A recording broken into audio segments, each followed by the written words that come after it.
It's AC Milan against City rivals Inter in the 2002-03 Champions League semi-final first leg. On the hour mark, a dark-haired figure in red and black curls a brilliant shot towards the far post. The ball is going in, until Inter keeper Francesco Toldo saves magnificently. The thwarted Milan player punches the ground in rage. Who was it? Rui Costa, Andrea Pirlo, Filippo Inzaghi? No, it was Gennaro Rengio Gattuso.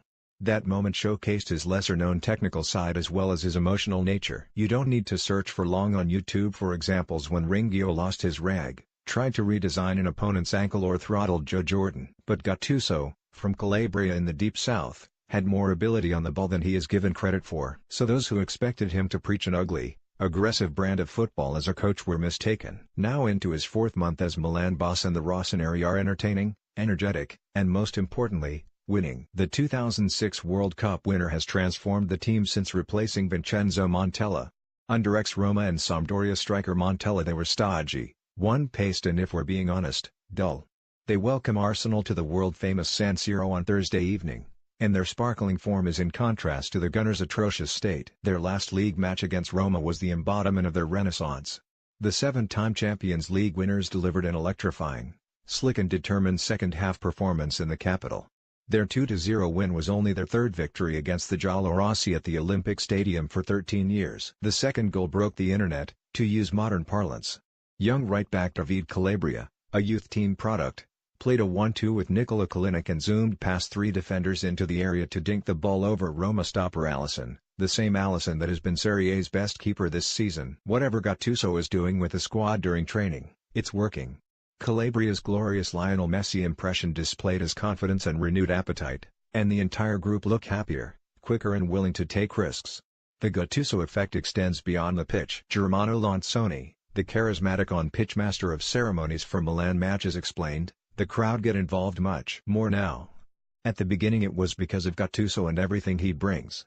Now it's also for the team. There is a lot for passion, the enthusiasm is back because the team are battling, running until the 95th. 96th minute." The club's official pre-match DJ Simo J, who is paid to gauge and respond to the mood of supporters in the San Siro, agreed. "The atmosphere is buzzing. It's such a change from previous years. The fans are back in love with the team."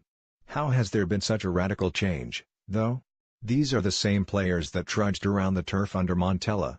Aldo Serena played for AC Milan for 3 seasons, as well as Italy at the 1990 World Cup. He said, "Gennaro has made training a lot more intense. Montella's sessions were longer but slower. He has also worked with players on a one-to-one basis to improve them athletically, including Lucas, Biglia and Hakan Calhanoglu." Serena, who also played up front for Inter and Juventus, added, "Tactically they are a lot more vertical in their play, less possession than previously, but they get it forward quickly. The rhythm is much higher than under Montella, and he really wants the full-backs to push up. This rapid play creates spaces for midfielders, Giacomo, Bonaventura and Franck Kessié. Patrick Cotroni's movement also opens up space. There are other causes of the revival. New signings Leonardo Bonucci and Lucas Biglia needed a few months to settle in but now look like themselves. The pressure on Bonucci after his shock move to Milan was immense.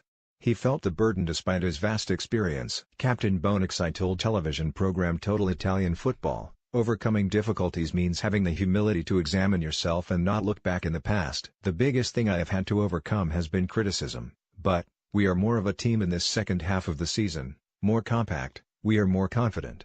The new guys are adapting nicely. The youngsters are performing without fear." There will also be an emotional edge to Thursday night, because it's the first game since the unexpected death of Milan youth product Davide Astori. The golden years of Arrigo Sacchi, Fabio Capello and Carlo Ancelotti still feel like several lifetimes ago, but Gattuso's boys have brought the good vibes back to the stands and flair back on the turf. After years of bum notes, the Rossoneri are making sweet music again thanks to their Calabrian conductor.